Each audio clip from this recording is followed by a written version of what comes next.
You're listening to the Beans and Dice podcast, a podcast about how we game.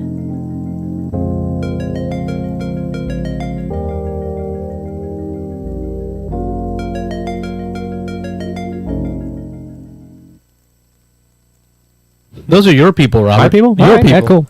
Welcome! Oh, hey! Welcome to the Beans and Dice podcast. I'm Carlos. I'm Rob. I'm Wayne.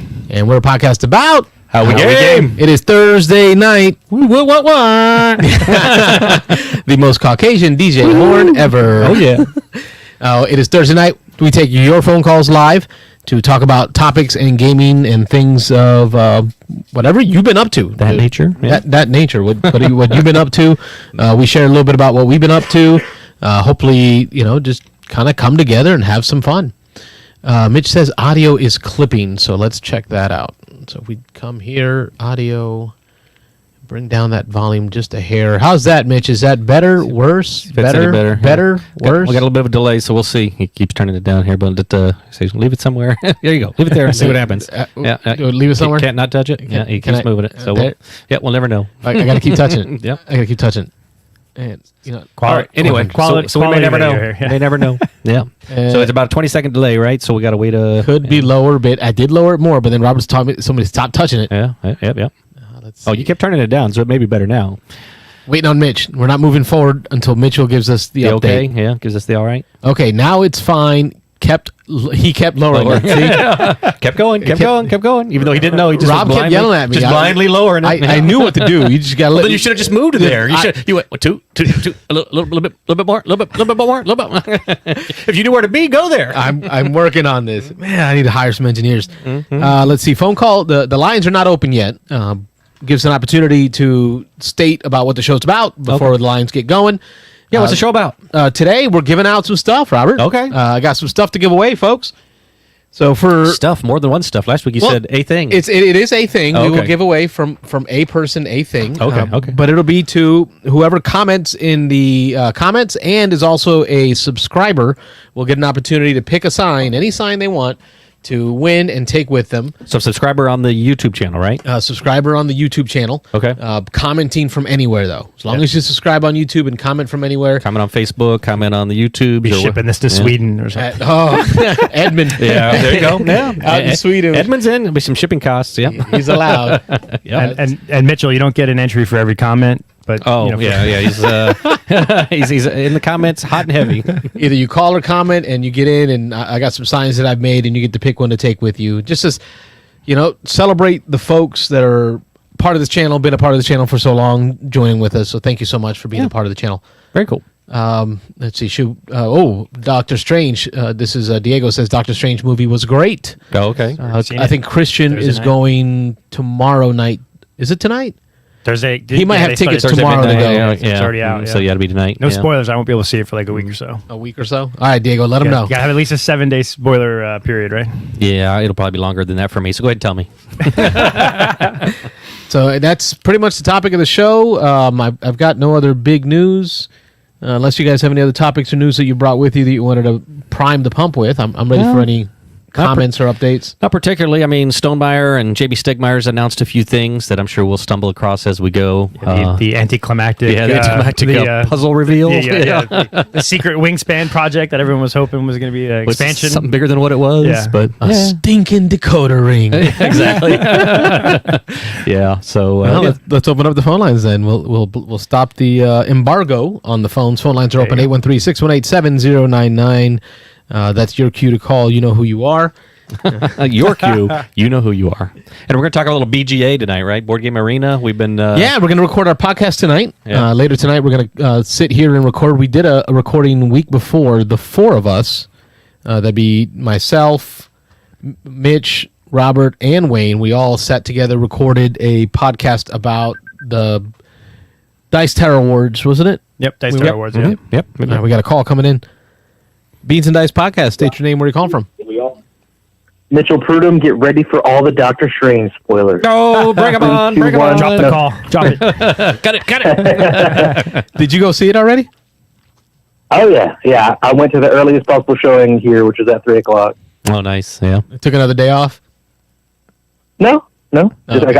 I shot there right after work. Got my mom to pick up the kids from school. My I man. went to Straight 3 o'clock show and got out there after work. Yeah, 3 o'clock after work. That must be nice. Must be nice being Hey, a man, teacher. we can't all live the good life, you know.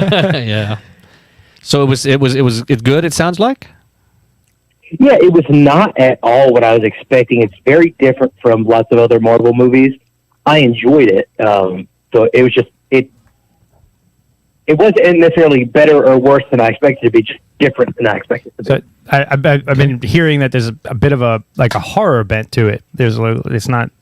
Yes, there are a couple jump scares. It's really? actually classified genre-wise as horror, not Wow. like action or anything like that. Nice. My Like the wife other would like it MCU then, movies. I'm sure.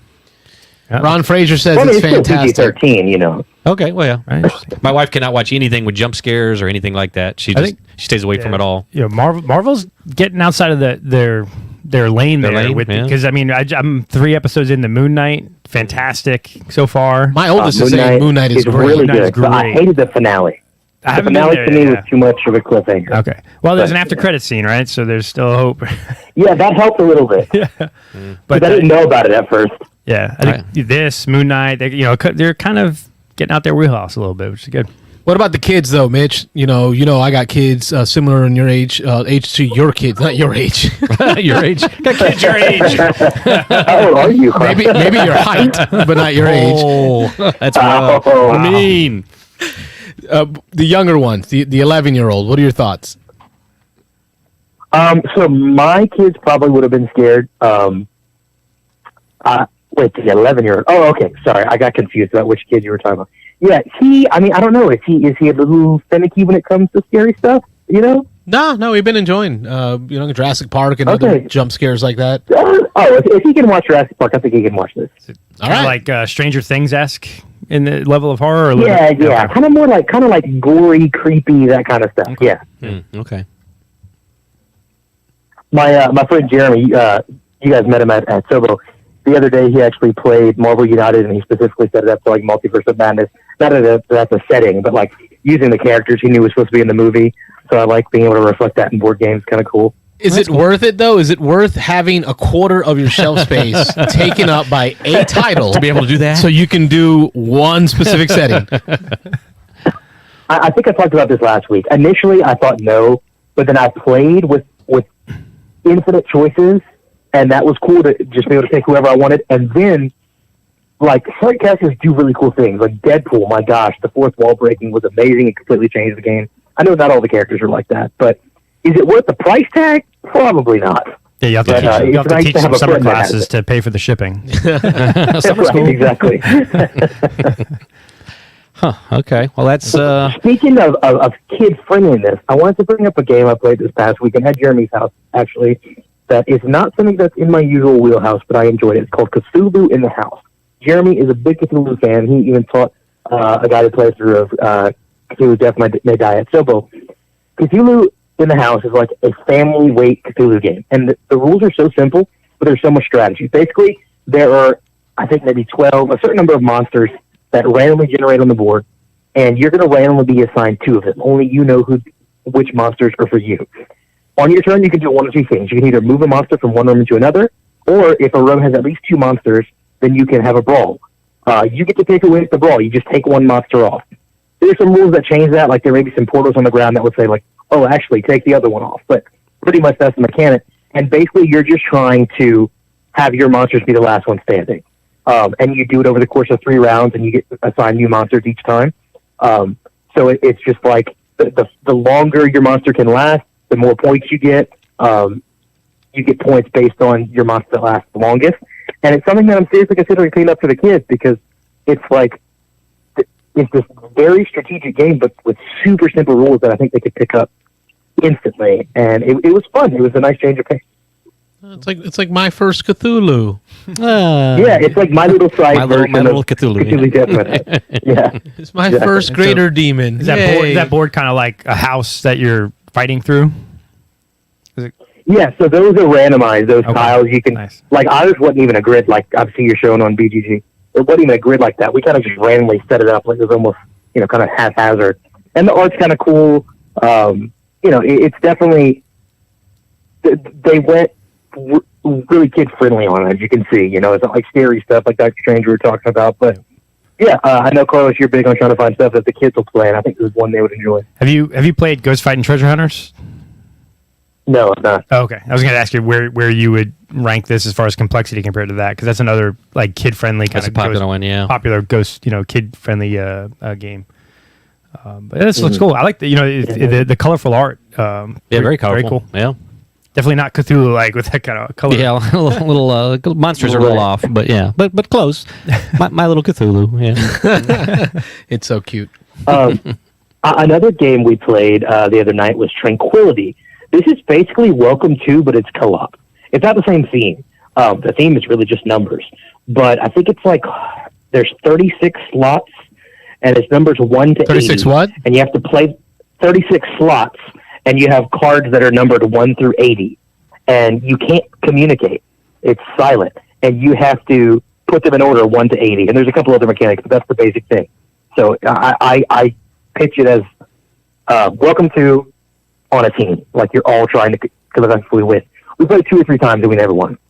What's the mind? It's kind of like the mind. The mind is what I was thinking of, the whole silent aspect. Silent and putting in order. That's Well, what in the crew like that, you're not supposed to talk. Yeah, the crew. limited Yeah. communication, yeah. Mm-hmm. But yeah, I've heard this compared to the mind. I've heard about this one. I haven't ever played this one, but I've seen it before. It looks interesting. That box is interesting. the only it's a little bitty box. It's maybe 2 by 2 by 2, something like that, and it's all cards. There's a couple aspects like you have before you can play. I think how does it work? You have to play a start card at the beginning and an end card at the end. So even if you fill in the whole grid, if nobody has like an end card, you still can't win. So it's like whenever I get this end card, do I keep it in my hand, taking up a spot of other numbers I could potentially get, or do I discard it? Because the rule is like if you place, like if I play 26 next to 24, directly adjacent to it, then I have to get rid of 2 cards, the difference. So if ever I don't have any cards left, then we all lose. So a few little mechanics like that make it different from Welcome to, but it was interesting. I was kind of burnt out on it after losing 2 to 3 times in a row because the thing is, like, 36, that's a lot of slots. You can put a card down, and then you put another one down, and it looks kind of far away. And then after a few turns later, we start counting. We're like, it's impossible. There's no biz in this. You have to fill in every slot. But the artwork was neat, but the theme didn't come through super strong. And see, like the Grizzled. Yeah, I was just thinking Grizzle just a minute ago, yeah. I feel like gameplay because the game has to just kind of come out in the right order. You make some decisions in there, but the game has to come out in the right order for you to have that actual chance to win. Yeah. And like I could see that being part of it. games like that are fun the first few times you play, but if you never win, or you have to have the perfect order of cards come out for you to win, it kind of beats you down, and then it's like, well, is it really that fun to keep playing this? But then you go to bed thinking about it, right? Yeah. So you're thinking about it all night, and you're like, okay, we'll do it again. You wake up in the morning with a solution. Again. Yeah, I got to try this. I to be fair, I don't think it was that hard. I think it was just Connor sucked at it. He was very audibly Connor. oh my God, this is hurting my brain. And he just kept playing cards that broke the pattern. Yeah, it's all Connor's fault. Well, I appreciate you sharing games you're playing, man. You guys are always getting good stuff done out there. Yeah, new games. It's always bringing up new stuff on the channel. That's good stuff. Yeah, and we got some game nights planned for this weekend. I got Furnace in. I decided to grab it, so we're gonna be playing that. Sweet. And no one in my group has played it, so I'm excited. Oh, wow, that's good. Introduce that one. That's a good one. Yeah, you're getting in on the contest. Well, you're in for the raffle for one of these signs. And so what Wayne said a while ago was every time I comment, I get another entry, right? That's what he said. That's what Wayne said. That's what he said, right? I think we can play that back and see what I actually said. That's the way that works. Everybody says no. No. We just checked. They said no. Judge says no. Yeah. All right. Well, you guys have a good show. Thanks for calling, Mitch. I'll see you after the show for our podcast recording. We'll see you in a bit. Sounds good. All right. Bye. Bye. That's Mitchell Prudhomme from New Iberia, Louisiana. Yep. He's in. He's commented. He's a subscriber. So if you're a subscriber like Ron and like Diego, all you got to do is comment on any one of the comment boards. But make sure you're a subscriber on the YouTube, and you get in for one of these signs. They are yours, custom made by me with my laser cutter. Laser cutter. Mitch brings up the point though. Is like I have kids. We all have kids. So you're trying to find games that the kids can play, that give you some choices that are just not like, killing you. And completely elementary. Yeah. And in the last 5 or 6 years, that has really been a big market of. No, Mitch. No. It's not how this works. Looking for extra entries. He just wants all the signs. Yeah. And don't forget to, if you do a thumbs up, Mitch, you can get an extra entry. That's wrong. That's not correct. That's his next comment. Thumbs down. But no, the last 5 or 6 years, I think that the quality of kids games that keep parents involved too, especially if you're an experienced gamer, has been really good. I mean, there's, the Kinderspiel has been around for a while now, so you have all those games, but I think there's a big market for that now, which is cool. Yeah, but the ability to explore some older games, like you introduced me to Can't Stop last week, and I introduced that to my 11-year-old, and he's loving it. No, look at this guy with all the thumbs up now. Hey, one entry per. One entry per. And don't forget to call, folks, just while they're chatting over here. 813-618-7099 is the phone number. Yep. What I was thinking about, Wayne, is the way designers are dabbling in new mechanisms, but bringing it to a kid level. So, for example, you introduced me to Zombie Kids. Yep. And that dabbles in the legacy kind of a feeling where you're opening envelopes, you're changing the board, you're changing the pieces, you're changing the rules to the game as you go. It's sort of like a really good way to introduce a child into these deeper mechanisms. Yeah. And how's that legacy game going for you? It's on the board. I think we're about halfway through, but it's a lot. Yeah. It is a lot of. I think it's like 100 different times you have to play to finish it. Something like that. Wow. It's a decent chunk. Right. But they go quick. What we're to the point now is we're trying to get there's missions, right? So it's like play with 4 different people. Oh, yeah. Play a month apart or 3 months apart. So we're focusing on filling all those in. So when we have friends come over, we're like, hey, before Malcolm goes to bed, let's try to fit this set. Yeah, and we should play a 10-minute game with him, and our friends love playing. So it was good. And I like that. Like one of the games, Go Nuts for Donuts, is a game that I play with my kid a decent chunk, and it's a game that teaches you to think about what is the other person going to do, because it's a bidding game where you're bidding on. Actually, Jamie Stegmeyer just talked about Go Nuts. Yeah, I heard him say something about it. Yeah, and it's a fun little game. You're bidding on donuts, and if you bid the same as somebody else, you both lose it, right? So you have to. You're kind of thinking about, okay, where are you going with this?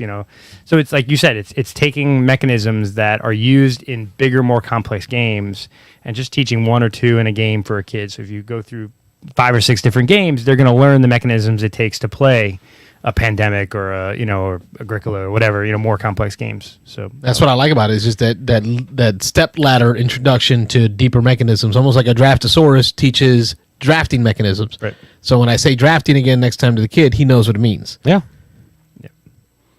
So new stuff.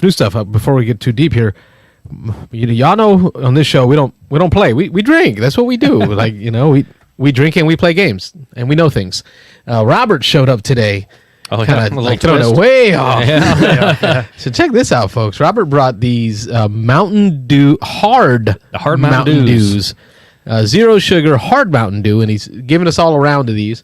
What's your flavor over there, Wayne? I got the black cherry 0 sugar. 0 sugar black cherry. Yeah. Roberto? I've got Baja Blast over here. Yeah. And you got me on the just standard hard Mountain Dew. I haven't cracked mine yet. I'm looking forward to this. Yeah, see how you like it. I've tried the black cherry. I'm not normally a fan of black cherry, so I didn't like that one so much. This Baja Blast one I'm liking quite a bit. I'm a Mountain Dew drinker, obviously. And the regular Mountain Dew was okay. I didn't like it as much. There you go. Pop it open. But this Baja Blast one's pretty good. I don't like their Baja Blast Mountain Dew as much, but this hard Mountain Dew Baja Blast is pretty good. So yeah, they're pretty good. The black cherry was good. It kind of just tastes like a black cherry seltzer. Yeah, pretty much. They're not really strongly flavored. It tastes like a Diet Mountain Dew. Yeah, pretty much. Yeah, you can taste literally. It's like a Diet Mountain Dew. You can taste kind of like the saccharine, whatever. That fake sugar. Yeah. My diabetes is saying yes. Good job, Carlos. Stay away from that sugar. 5% alcohol. Yeah, so it's like a beer. Yeah.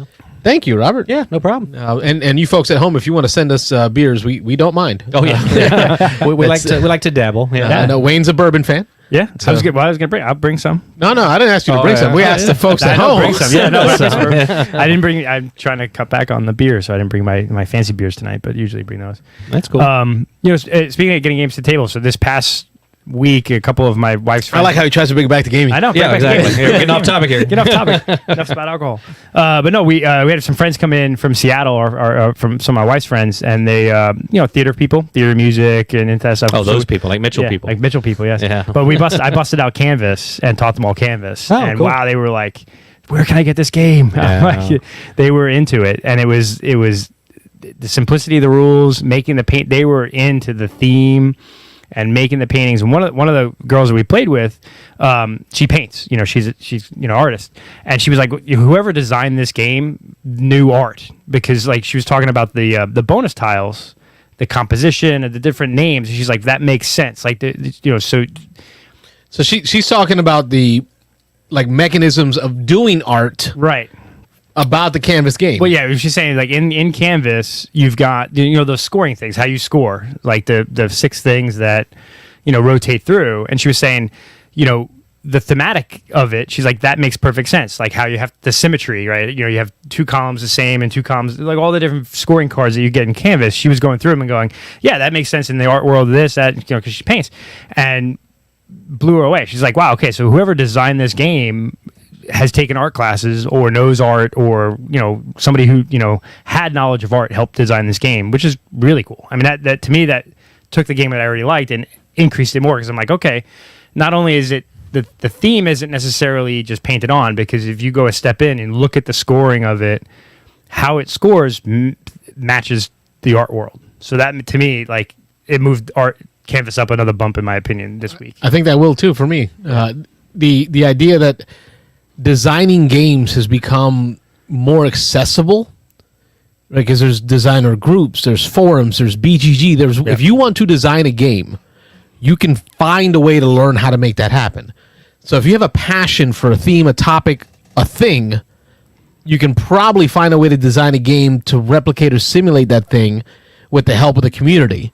So now it's going to allow folks who have a desire to do something in that theme to create a game to go with it. Yeah, well, that's what so yeah, the Canvas thing, and then today Dice Tower did a playthrough of like a comic book collecting game, right? I'm sorry, Mitch, that was great. The theme isn't painted on. Ayo. So even today, like the Dice Tower did a live play of this Brazilian board game that's hard to get in the States right now, right? They keep talking about that one. Yeah, it's about comic book collecting. Yep. We look at them play, and they're like, oh, well, you get bonuses if you collect the entire set of Doctor Strange, the run of his comics, whatever. You talk about that theme, you're like, okay, that's that makes sense, because like whoever made this game clearly knew about comic book collecting and knows, comics, you're not going to collect, collect one of the first of every issue is great, but if you're not the whole set, it doesn't score, or things like that. So like you said, though, it makes the game more engaging when it's got a theme that's not just painted on, but it has some depth to it, and there's rationale behind the scoring in Canvas where symmetry makes sense. It's a thing in art, and those kind of things. So, but it was a big hit. They're immediately going out trying to find the game and buy it. When they go back to Seattle. That's always fun when you get with non-gamers and then you show them something that's up their alley, and they're definitely gamers. They're more RPG or role-play gamers. Okay. They play some board games, but they were like, oh, this is cool. Yeah, that's cool. Introduce them to something that they just got to run out and grab. So yeah, it's always a good feeling. We got a question in the chat here. Do you think that Canvas, or would you consider Canvas to be a filler, a gateway game? I'd say definitely gateway. I've introduced it to a lot of people. Yeah, a lot of people bringing them in on it.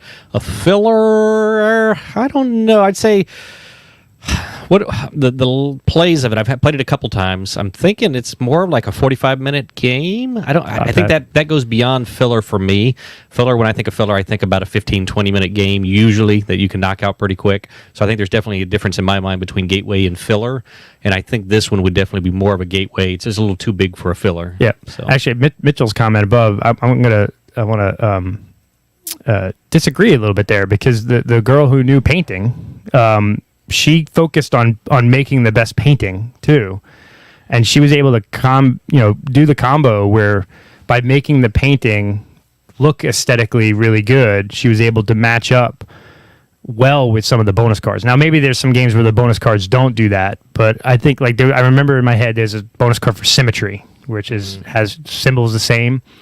And she didn't even really pay attention to the symbols. She was just looking at the painting and creating a painting that, in her mind, had the best symmetry. And she killed that category, that turn. So I think there are issues. There may be some issues in some bonuses with how the paintings come out, where you have to focus on making and scoring for the scoring versus making an aesthetically pleasing painting. And that's what Mitchell's comments in here. That's why I clicked on it, because he was addressing that comment specifically. Yeah. Because the actual set collection, based on your friend who is in that realm, that theme. Yep. The sets that they set up have a purpose, have a meaning. They're not just arbitrary, just set collections. So it's like. No, I would somewhat agree with Mitchell. I think that depending on the scorecards that come out, you may have to not focus on the painting aspect and focus, but I think some of them, when you look at it the right way, you can really score well if you look at creating a painting that sort of matches or looks really aesthetically pleasing. You'll still score with that. So Mitchell says some of his games are usually about 15 minutes. Really? I don't remember mine being anywhere that's near Mitchell time, though. That's Mitchell time, because I never played that in less than 30 and 45 or more. 45. We played. It was 5 of us. It was a 5-player game, and it was about 40 minutes, 30 to 45 minutes per game. We played twice, back to back. So I played with 5. I think both times I played. Yeah. I just don't know how Mitchell herds the other people into doing that. Into moving so fast. He's like developed his own little biosphere. At that speed, they must push each other. He has like hypnosis videos playing in the background. That, got a call coming. Take your turn fast. Beans and Dice podcast. State your name and where are you calling from? This is Ron Frazier from Atlanta. Hey, Ron Frazier. Hello, Ron Frazier. How are you? I am great. Good. So you're in the running for one of these signs here. Did you have any idea of like which one you would pick if you got one? I have no idea. Okay. All right. We got some Sleeping Gods. We got some Tapestry. We got some Viticulture going on. We've got some Jaws of the Lion going on. Yeah, the only game that I played is Gloomhaven. So okay, I got one for the Sleeping Lion, which is the fake tavern that's in the fictional tavern. That's a good name for a tavern. I'm proud of you. Sleeping Lion, that works. Yeah. But you know what though, Rob? If Ron wins, I'm gonna have to figure out a tavern for Marvel Champions. Oh, for something with that theme, some kind of a tavern theme for Marvel Champions. Well, Ron could probably come up with something. You know what? I'll have to use him to make that happen. We'll see. You're in the running, though, my friend. You're in the running. What do you want to talk about? It sounded like you had something on your mind there. Well, I'm all over the place. First of all, the thought of a hard Mountain Dew Zero Sugar really intrigues me. Yeah, it's pretty good, pretty tasty. In just a little bit of time that we've been doing this, I'm over halfway through this. I'm sipping it down real fast. Mine's gone. The black cherry went down quick. I'm really liking this Baja Blast one, so I'll have to bring more next time. I got a 12-pack at home. I have walked by the Walmart crate, like the pallet of these that they have. Oh yeah, and just ignored them. Yeah, but I don't think I will. Yeah, these are real easy sipping. They weren't real cheap, but I was like, I'm gonna try it. I'm gonna go out there and grab some. So but the zero sugar, I mean, it doesn't smell like diabetes. I can keep both my legs. Just keep drinking them. Yeah. Yeah. So that is, that sounds amazing. Of course, as I commented, I just got out of Doctor Strange, and that was fantastic. Better than the first one. Good to hear. And better than the first one. Marvel, I really like the first one. That's a big statement. Yeah. Well, I said what I said. Not taking it back. I stand by my comment. Well, that being said, this is a board game show. Okay. So yes, I'll talk about board games. I played Welcome to, the first time that I've ever played a Welcome to game.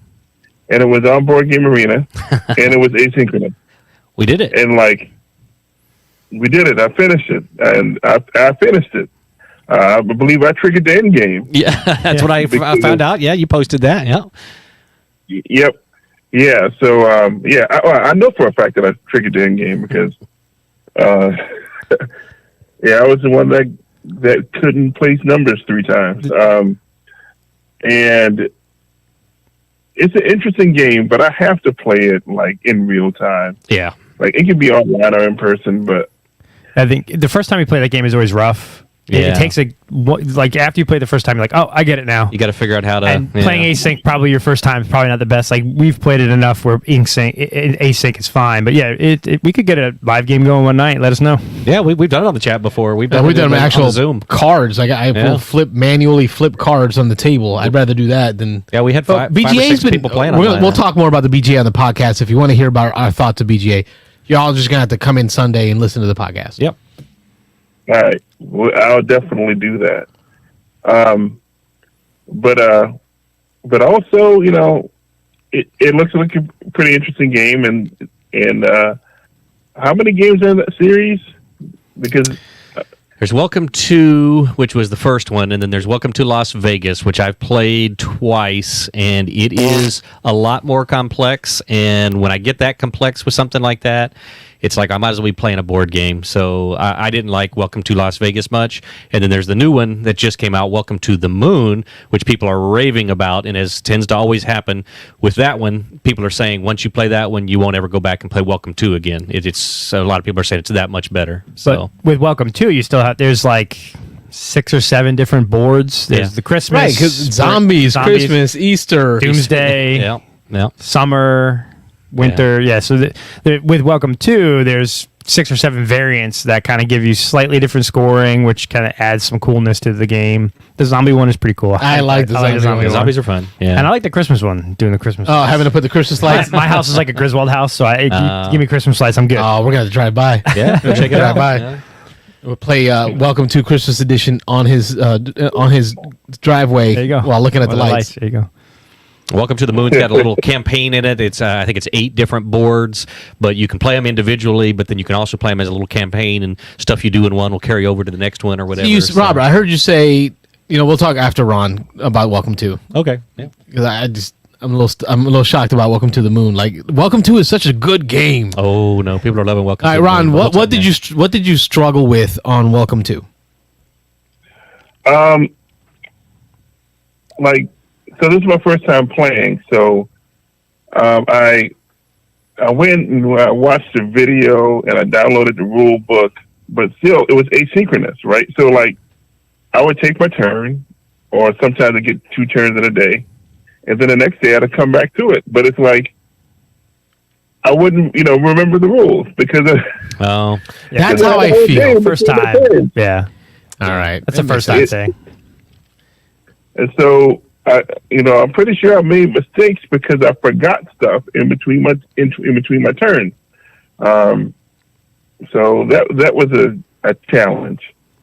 Yeah, but that happened to me with. We're currently in Nidavellir. Yeah. And it's my first time playing it. I didn't watch a video. I didn't read the rules. I just try to jump in. But that's usually let's just do this. But that's not the first time. Most of the time, when you guys explain rules to me, I'm not listening. Oh, I just start picking up the game as we go. But you're watching what we do. But when you're doing it online, you can't really physically watch what we're doing. That's the problem. I think the async works. Well, we'll talk about podcast, but the async works well when you know the game. Right. So if you're a first time player, I can't watch you take your turn to figure out what am I going to do. Yeah, I'm in 6 games right now, and the only one I had not played previously live in person was Can't Stop, and that one is really basic, so that one's really simple. But yeah, I can't imagine playing anything with any kind of complexity for the first time on there. I mean, you'd be stumbling through your first play. So that's what I be right now in Nidavellir. Yeah. Yep, exactly. So now I've learned my lesson. I'll play 7 Wonders Duel or something that I've played. Can't Stop, man. You got to try Can't Stop. Can't Stop is quick and easy and fun. Yeah. Wayne and I just recorded a video playthrough of Can't Stop, so it'll be up soon. You'll get to watch us playing it. Let's get Ron into a Can't Stop 4-player game. Yeah, we can do that. And what's the train one we've been doing? The Ink? Railroad Ink. Railroad Ink. Yeah. Oh man, that's really good on BGA. I like it. Yep. Well, thank you for your phone call, Ron. We appreciate you, man. Thank you. I'll catch you guys later. Have a good night, Ron. Keep us updated on the possible move. All right, will do. Thanks. Bye. I really hope that Cartographers comes on VGA. I'll be playing that every day. Yeah. That one's probably simple enough. There is an online app game, and I think you can play with just your friends. Oh, really? So we'd have to try that one out, but I do like Cartographers. Yeah, that's a fun one. Mitchell says, Mitchell time is copyrighted term. Just like English is not my first time, my first language. First time. But he did come up with some ideas for the signage for if Ron wins. Something with shawarma in it. Shawarma. We can do like a hot dog sign or something, or like a shawarma sign. Shawarma sign? Yeah. That would be cool. He says, careful, those drinks might be strong as the drinks in New Orleans. What they put in there? What they put in those drinks? It's that Louisiana swamp water that they brew everything in. 14 pounds of sugar per hurricane. That's got to be it. I was, I wasn't passed out from the alcohol. I was probably in a coma, diabetic coma. I was in a diabetic It all coma. looks the same. Y'all were just going to leave me there. Probably. I don't want Carlos watching my turn and cheating off me. That happens, yeah. Async for that, like, it's not that I'm cheating off you. It's that I'm learning What to do and what not to do. It's that. Yeah. So we were talking about Welcome to, and we're talking about the Welcome to the Moon. And phone lines are open. Don't forget. Go ahead. 813-618-7099 is the phone number. Comment in the chat to get yourself into Deadpool's chimichanga. Oh, yeah. I like that. More ideas. Diego with the ideas. Deadpool's chimichangas. Yeah. We can make like a little, like a hot dog vendor sign or something. That'd be cool. But Welcome to the Moon. Yeah, that's people are raving about it. I mean, like I say, I'm hearing people online and on the YouTube. But killing Welcome to though. Yeah, they're saying that you almost don't want to own Welcome to anymore because now that's garbage. There's 8 boards. You can play them individual. You people are garbage. Who's saying that? Who call in right now? People who are saying that.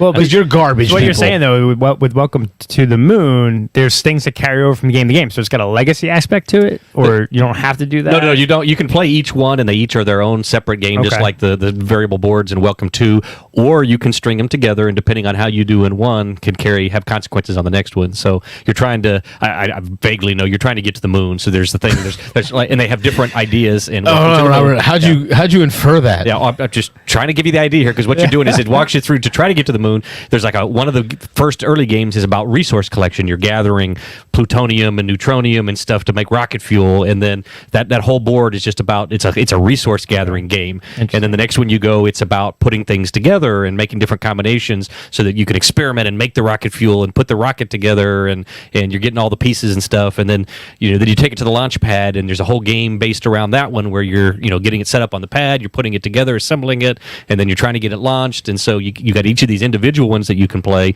or it makes a little story if you have to put it all together and play it in a row. So that seems cool, but again, I don't know if I would. Everyone that comes out with this kills this game. I still like playing the original game too. Just by adding more doesn't make it something that kills something. Like you might have killed the game for me by adding more. Let's talk like viticulture. Viticulture with everything in it. Yeah, I'm out. It can definitely go. I'm not in, bro. Yeah. I'm not in. Yeah. Viticulture essentials. Yeah, my man. Yeah, I'm in. Went with the right stuff, not everything. Q Mitchell's comment about that you got to play Tuscany. So he's typing it right now. It's coming. It's on its way. Yeah. Tuscany. Yeah, but blasphemy. There it is. No, but it's not a bad point. But I still like Welcome to. I may like Welcome to the Moon, but also depending on who you're playing with, Welcome to is easier Mitchell to get says to the it's table. on BGA, the new one. Is it really? Hold on. No, it's your turn. He's saying on BGA. Oh, it's our turn on BGA. He's One of ours. He's telling us to go. Turn. Yeah, all right. Let me see. No, not my turn. Yeah, no. Y'all turn. Yeah. It probably is, but I'm not pausing the show to run my turn in BGA. Come on now. I am. Okay. Y'all can keep talking. He's got a little side screen over there. He's going to pull it up. So Board Game Arena, here I come. I was just going to, before I forget, I keep forgetting every week to talk about stuff I've been playing. It is my turn. I'm not going to get into depth, but last weekend, I played over at the Wesley Chapel Board Gaming Group. Nick Oben has a nice little group he's put together over there, and there was probably about 11 or 12 people, I think, there playing games last Saturday. We play at the brewery over there. That's the Wesley Chapel group that Nick Oben runs. Yep. What's the name of that Double brewery? Branch Artisanal Ales. That's it. So we meet over there. We have good beers, and we play games. And so this last weekend, I just wanted to throw out that I played three of the four I played for the first time. Mississippi Queen. I had never played that before. Pat brought his copy of that. It's a pretty light little boat racing game. You're racing boats on the Mississippi River. Pretty cool little theme. You're picking passengers up. You're dropping them off. Well, you're not dropping them off. You have to end the game with your boat full of passengers. So you're stopping and picking people up as you go, and you're racing down the river. There's a die component that makes the river bend in different directions. So if you think you're getting on the inside, when you go onto a new tile, you have to roll a die for the next tile, and then that may be put on the opposite side and you find out all of a sudden you were on the inside of the turn. Now you're on the outside. You got to go all the way to the other side. So fun little quick game. I would say quick. It was a little less than an hour. 3 of the 4 of us were playing for the first time. So, but fun game. I played Deep State. That's a game I'd never even heard of. Deep State New World Order. It's a lot going on in that game. It's some card collection, card playing. There's some not area control. I don't know what you said. You're putting guys down and you're trying to advance them down different tracks, I guess, is the idea on some different cards. You're actually playing live on the screen there as we're talking. He's showing everybody in the world this game of Railroad area Ink over majority there. type thing? Or Yeah, tracks, no, it's actually tracks. So you go out and you're right. moving up tracks to get different benefits, and it's Deep State, so it's kind of a government espionage kind of game. It's pretty cool. I played a little puzzle game. Ukatoa. I'm going to say it's UK''OTOA. Fairly new game and was a lot of fun. It's you're all playing I think it's little pirates, little people on a ship, and there's a dragon, a sea monster. We called him a dragon, but he was like a sea monster, and he moves around a prescribed path that spirals in towards the middle. And each person has cards, and you've got colors of different pirates. So there's, I think, 5 different colors of pirates, and each person that plays the game, you have a chip to your left and your right. So I may have blue on my right and red on my left. So me and the person on my left are trying to keep the red pirates alive, and me and the person on my right are trying to keep the blues alive. As you go around, they have different chips between them and the other people. Okay. So you're trying to be the one with one of your pirates left after the sea monster eats everybody else, and so that's how you win. You're doing things to try to make the monster eat other people. You're pushing people out of the way so you can switch spots with them to put them in the path of the sea monster. It's a little fun little game. And then I played Great Western Trail again. You did it again? I did it again for the third time. Okay, so third time now. Yeah, so I knew we were going to have a little chat about this. It was a little bit, I played the new version. This is the first time I've played the new version. Very little difference from the old version. I liked it a little better. The new version is just a change in artwork and some of the theme stuff. They did streamline just a couple little tiny things that you really don't even hardly notice. Really? But yeah, it's... So it's basically the same game. I mean, I might as well have played the old version, and I liked it a little better. And this is one that we've talked about a ton. That Carlos and I never understood that game. We played it when all the hype was up. It's what now, top 25 on board game all time rankings, BGG. It's there, and we both of us never quite could figure out why it was on there, why it was that high, why everybody was loving it. And we gave it 2 tries, and this is my 3rd try, and it was okay. Yeah, I didn't dislike it, but it's not top 25 BGG material for me. So. Still, and that's so that one is one I haven't played yet, and it's high. It's for a long time. It's been high on my list of. I've almost bought it without ever playing it. It's been on my wish list forever. I'm like, everyone talks about this game being great. Yeah, I want to play it. But then when both of you guys, I mentioned it a couple of weeks back, or whatever, like, oh, you both kind of like grimaced, like, oh. Yeah. I'm like, well, okay, well, you guys have different play styles. You like different things. It's like if both of you are going, well, don't completely take our word for it. I'll play it. It's on BGA. Yeah, it's just not exciting though. Yeah, like, it's Jim who owns the game. He loves it. It's one of his favorite games all time. We introduced it to a new player, Samantha Porter Lynch, Sam. She played it, and it was her first time ever. She was a little overwhelmed at the beginning. I could tell in her eyes, but when we got a couple of turns in, she was like, "I love this game. I don't understand, Robert, how you cannot like this game." She goes, "I love it." What did she say she loved about it though? She just said, "There's so many decisions. There's so many things to do," and I was like, "Yeah, I guess." It's got kind of like a Mancala feeling to it because you know, depending on what you do is going to move you a certain number of spaces, and that's going to get you to a certain action. So yes, there's decision. There's definitely different ways to win. And you and me love Western themes. Oh, I love. We Western both themes. love Western themes. Like you both like Western games. You Western theme stuff, and you have different tastes. You like theme. You like Euro. So it makes me second guess it. Like what it did is it made me go, okay, let me move that off of my wish list that everyone could see and put it on the play it first. Yeah, thing. Try it before you buy it. Yeah. That's what I'd recommend. Because I was like, yeah. But I was kind of astounded by her reaction. I was like, really? You're loving it that much? You love this game now? We've played it for 30 minutes and you love it. She's like, yeah, there's so many things. And like, yeah, I guess so. I mean, you can build buildings. You can do set collection. Can I still raid the teepees? No more. No, they changed those to outlaws now. They're outlaws instead of Indians. Got it. Yep. So that's one of the little tiny things they changed just for sensitivity purposes. But yeah, They changed all the artwork. The artwork is definitely better than what it was before, so it's a prettier game. And there's 2 more coming out in that series, supposedly set in 2 other parts of the world. Brazil slightly, one. is it? And there's one that's in the New Zealand, New Zealand, Zealand sheep herding. Yeah. So it's sheep instead of cows. Yeah. I don't know. Maybe it's the Mountain Dew talking, but that just don't feel right. That doesn't do it for you. They're supposedly going to have slightly different mechanics that are more, I guess, somehow themed to the region. Yeah, but we'll see. We'll see how that goes. But again, don't forget to call 813-618-7099. We're just chatting to fill time, fill space. We got about Mr. G says, 15 minutes. geez, here we go again with Carlos and viticulture. You're wrong. All caps, you are wrong, Carlos. I think the last time this came up, most of us were in. Mitchell just chimes in behind him. I think most people are on the side that Tuscany's better. But then Mitchell does say, ugh, Great Western Trail. Yeah, so there's another vote of not confidence. And I knew Mitchell didn't love it either. So yeah, but there are plenty of people who, I mean, obviously it's top 25 on BGG, so there's a lot of people who like it. Shawarma Palace. Okay, all right, Shawarma so Palace. if Ron Fraser wins it, we're designing a Shawarma Palace. Have you decided how we're doing this exactly? Are you gonna? What we're gonna do is we're gonna look at all the comments that we did. Put them in off the Excel. air. Then we're gonna go randomize it. check those folks against the list of subscribers. Okay, later. Right after the show. After the show, and off we'll the do air. it on video. Okay. And depending on how many people, which today's episode, I think because of Doctor Strange is very low. Yeah. We're down to like maybe 6-7 viewers today. Is that just on YouTube or is that all? That's all of them. Oh, that's all across. No, that's across. Okay. All right. Yeah. Hey, nobody showed up today. Okay. Yeah. But the ones that did and commented, I mean, like a 20% chance of winning something today. Okay. And then what we'll do is we'll just randomize. We'll use a dice or something. We'll roll it live on video and post it out there and name a winner.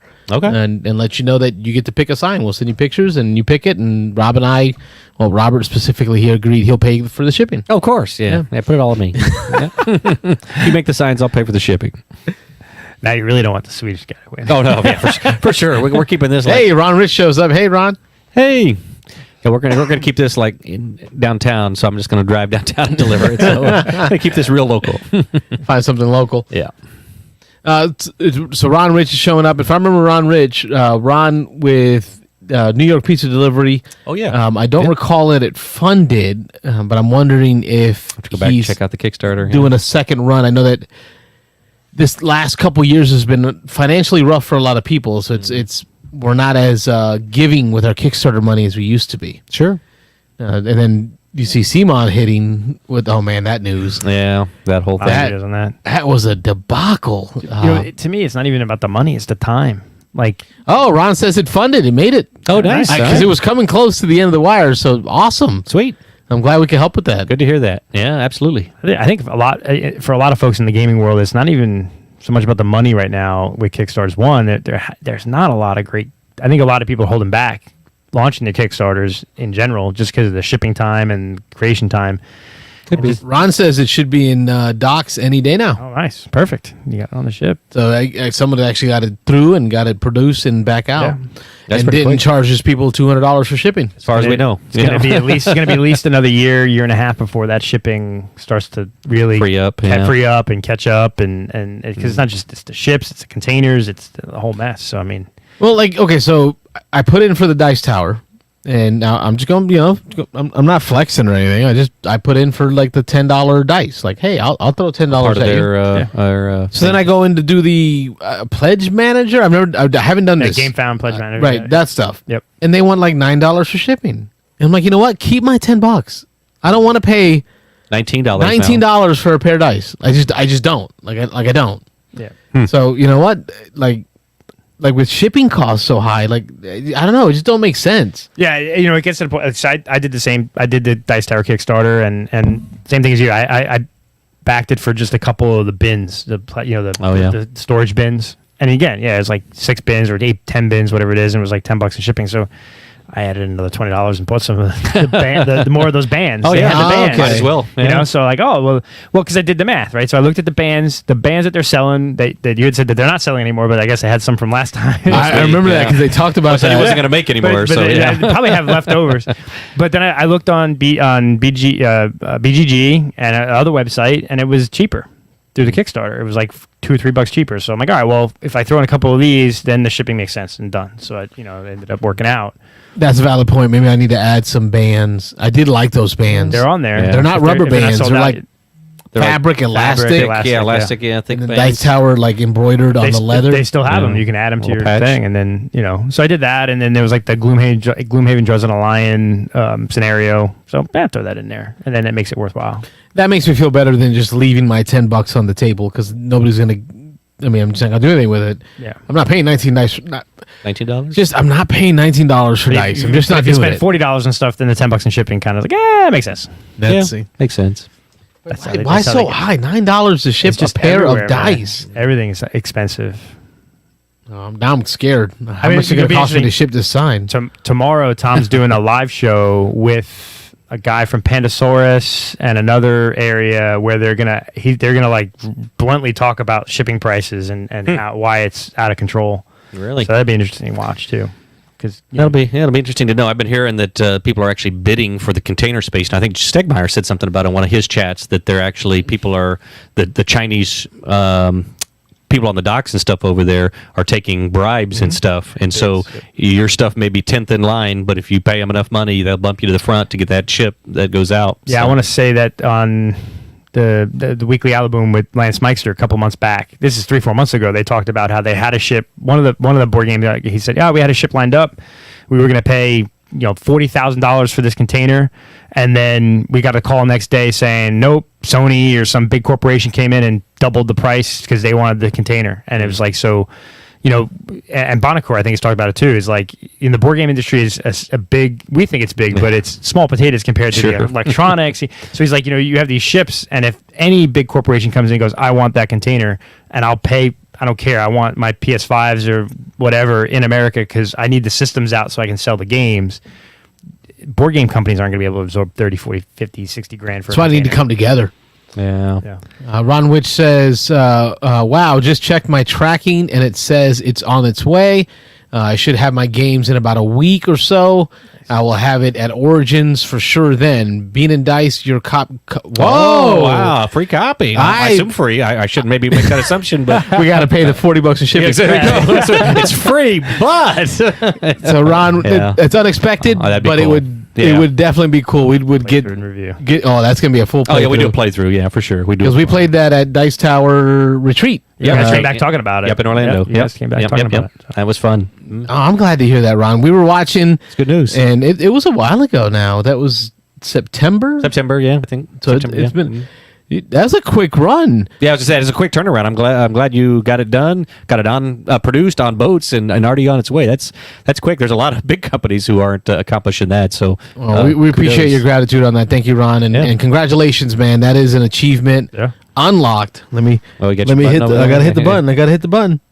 There you go. Yeah, that's for Ron. A fulfilled and shipped Kickstarter. Very cool. Very cool.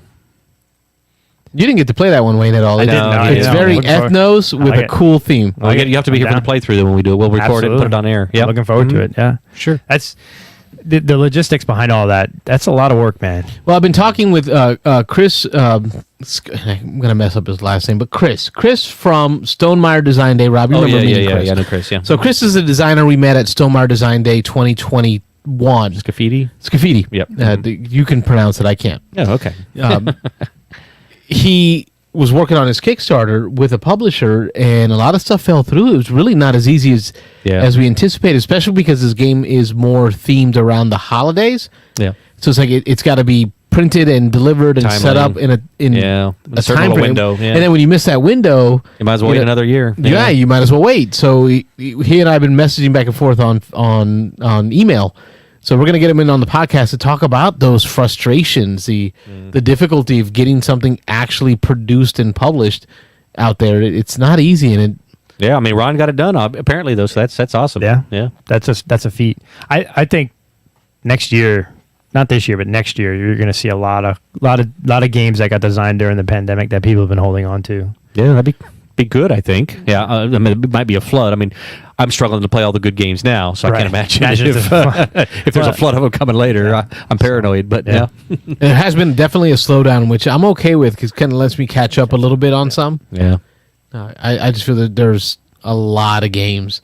And then Wayne, the old man, as ever, shows up with like, hey, let me bring you this game from 1980. Oh yeah, the Medici and Can't Stop. Can't or Stop. Can't Stop. Oh, Can't Stop. 1980. Yeah. Well, wait, Medici. That's got to be what was that? Early That's not 90s. that far. Or 90s. Yeah, Yeah. 90s. I've probably 90s played somewhere. 20 games of Can't Stop since last week. Oh, Since yeah. last Thursday That's a when good you one. introduced it to me. And we'll talk a lot about that one on the BGA chat, I'm Yeah. sure. But yeah, that's a fun one. Old games have a place, you know. Phone think- line 813-618-7099. Got a few more minutes. Yep. A few more minutes to get in on your call. And all of you that are in the chat, if you commented, you're in on the running for the contest to win a sign. Where do we go? What else news-wise? Anybody got other news topics? Well, I mean, you got the BGA awards came out, Oh yeah. right? That's a show I want to do. I want to go through. Yeah. You were talking about the differences with the BGA award and the Dice Tower Maybe we awards. wait for the Dice Tower to come out. And you could do a talk Comparison too, thing? But yeah. Yeah. I mean, what's interesting is the BGA. You know, they had the nominations were open for a week or two or whatever, and then they voted, and boom, it's out. Like they Right, like quick. Dice Tower is like, months in advance. Months, here's the nominees, and it'll be, there's only, and what's interesting is the Dice Tower one has a set group of people voting, 200 people, whatever, the content creators. But they give him 2 months, they have 2 months to vote. But the BGG one, you have to use Geek Gold to buy it.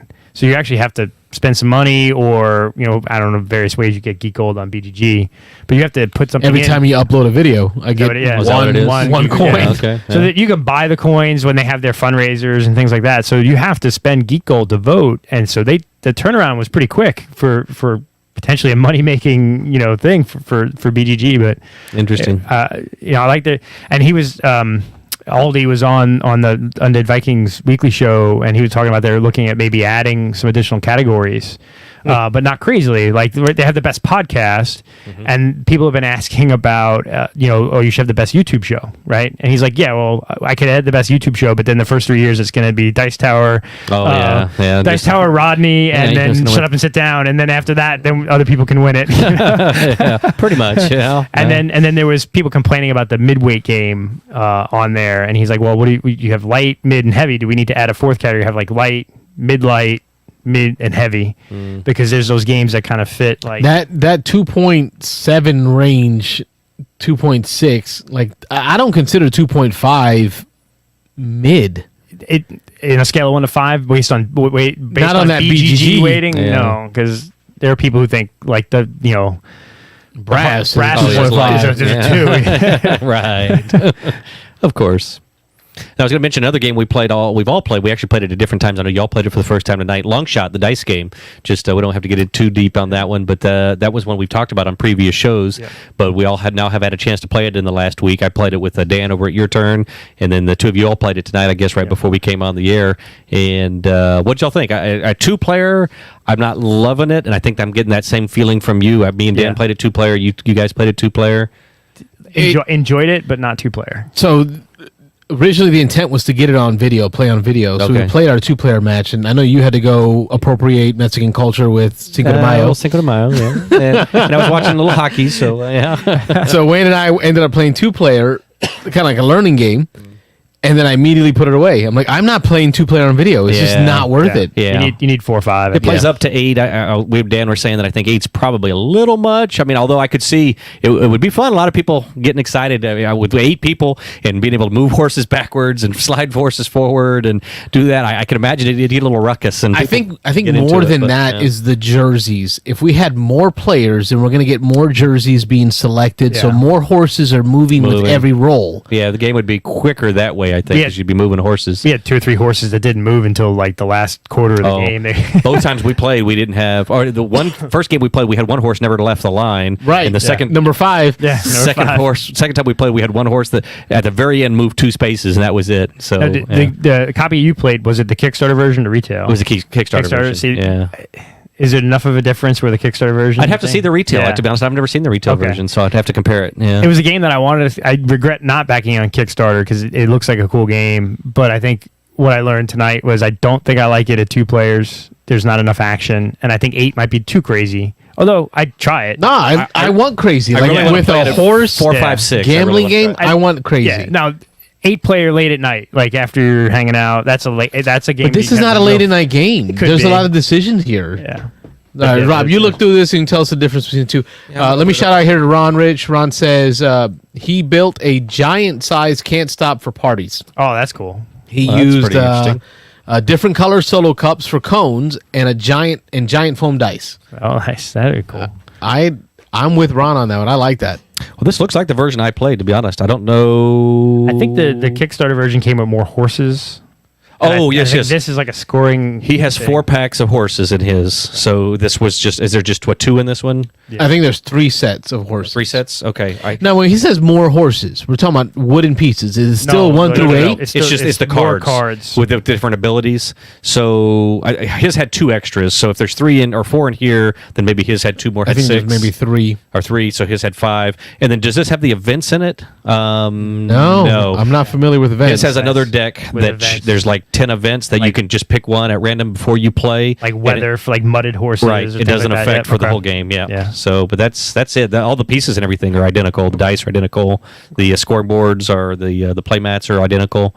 So those are all exactly the same. So really just extra cards and the events, which could add variety to the game. But it really was the EFCA, no pun included, no pun intended, MPI video that did it for me. Okay. I like that guy's videos. I do because you know what it is about him that I like? He's not afraid to tell you when he doesn't like a game. Yep. He's just... Does he like any game? That's the question. That's the running joke. Does he like anything? Yeah, I mean, he's always got to pick something about which I like. I like, I can appreciate that. It's too easy to say I like everything. I guess maybe somewhere in the middle. I don't know. You gotta like some stuff.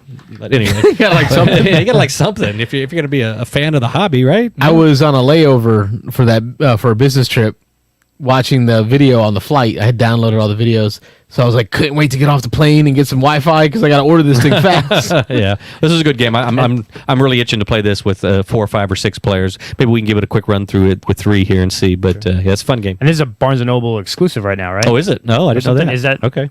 It was at. I'm thinking. No, this was Miniature Market for me on this one. I couldn't find it. I couldn't find it anywhere else. There's a game that just came out that I thought was Barnes & Noble exclusive for a little bit. But maybe that gets us to 10 o'clock, so we can shut off the phone lines. We can thank the folks. Cool. Make sure you hit that thumbs up button multiple times for Mitchell when he wants to get all those entries in. No, what's nice is it really wasn't a lot of comments on here, Rob. We can probably do this right now. Oh yeah, we know who's we know part of everyone that was a part of this. So yeah, we can just roll a die. There was like 6 people. Scroll through and start giving me names of people. That you got a 6-sided die. We got Mitch. We can do this live right here. We've got give this away right now. It's Ron. Is Ron was in here. Yep, Ron's a subscriber. Ron Squared. Ron Frazier. Oh, wait, there's Ron Frazier, and then there's Ron Rich. Yeah, yep, they're both there. Okay, Mr. Jeeves, of course. Kyle. Vote of Force. Oh, we got Diego. Diego, yeah. And I think that's it. Really? It was a slow night, but I'm okay with that. I wanted to advertise this a lot more, but then I thought, you know what? I want to celebrate the people that are already showing up every week. Hardcore listeners. I don't want, a bunch of people showing up just to throw in for the raffle. So I want to give some to people that, we're a big part of it right now. Cool. So really that was it. It was Mitch, Ron F, Ron R, Kyle, and Diego. Yeah, that sounds right. Yeah. All right. So we can do a... So it's 5. We can 6-sided die. If a 6 comes up, we re-roll. On a 6, we re-roll. And we'll go ahead and right here we'll do it right here right now. Let me put the big camera on. He's gonna roll. We'll go. Mitch is 1. Ron is 2. Ron Rich is 3. Kyle is 4. The guy hates dice. I'm just gonna roll 6s over and over again. 5. With my luck on dice. All right, we're gonna do it live right here. Ready? 1, 2, 3. Release the hounds. 4. My man Kyle in Chi-Town. So that's going up Chicago. All right. So Kyle, if you're still on the stream, congratulations. You've won a sign of your choice. I know you're a viticulture fan. So I'm just going to ask, of the viticulture signs, if you want one of those. Look at Ron Frazier. Ron 1, Ron 2. Ron 3, Ron 4. Kyle, so there we go. Kyle, you can pick a sign. Let me know if you want vertical with the kind of a lighter, orangey. Kind of a red-orange stain. Yep, kind of a wood, or the darker ebony kind of color in a horizontal. We've also got a tapestry and an oak. Which I'm still not 100% certain on how I did with the piece. I'll just leave it at the piece of tapestry. Taps? I'm not sure about that piece there. And then we got a Sleeping Grog, which actually, this is off the Sleeping Gods game. But Kyle, I'll reach out to you. I've already got your address. So I've got your address already, so I know where to ship it to you. You got to let me know which one you want.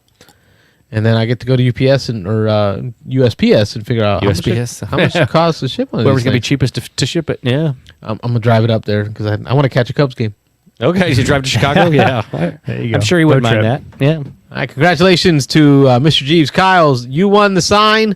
We're going to do this again more. Like I've been loving just making this stuff. No, you're making stuff. Yeah. I made a can't stop game. The rate in which you've improved and like it's crazy. Like it's really good, man. I'm having fun. Yeah. Like I'm making stuff that I want on my walls. Why do I have Kyle's address? It says Mitch. He's got all your addresses. I have he knows things. Go out your door right now. Look in your driveway. I already got somebody out there. Look across the street. He's watching you. I got a drone out there already watching you. Yeah, it's too late. No, Kyle, I sent him some. He had a baby. Congratulations, Kyle. Baby will be 1 month. I think 11 of May. So just in about a week. Okay. His baby boy should be 1 month old. So I sent him some board game related baby stuff that I made on, of course, the Glowforge. Listen, to all my family and friends, if you're getting any gift from me from now on, Glowforge related, I'm going to make it on the Glowforge. I'm going to get my money's worth. Make it a faux wooden bouquet of flowers for Mother's Day. There you go. Here's Nick Oben. Sorry to join late. Happy to hear we're still talking about wood. All kinds of wood. Nick would have been number 6. Yeah, and still failed. Just wonder where Nick and Mitchell Nick and Michael Lorenzo. Surprised I didn't see him chime in here tonight, but no, it's all right. The folks that showed up, and Kyle won, and there's Raph. I want some of your wood. You should have commented before we rolled the dice, man. Waited too long. Y'all waited too long. Y'all let Kyle win it. Yep. So I'm Carlos. I'm Rob. I'm Wayne. And we're the Beans and Dice Podcast, a podcast about how you game. How we game. How we game. How you game. How we all game. And check out the podcast this Sunday. We're going to release one. We'll record tonight right after the episode. So, Mitch, I'll set up a room so we can do a recording and we'll get going. And we'll take our turns in the meantime, Mitch. Don't worry about it. Oh, yeah, but I'm going to get on in a minute and do my turns. It's on Mitch time. It's on Mitchell time. Good night, folks. Good night, everybody. Thanks for watching. Thanks. Bye, everyone.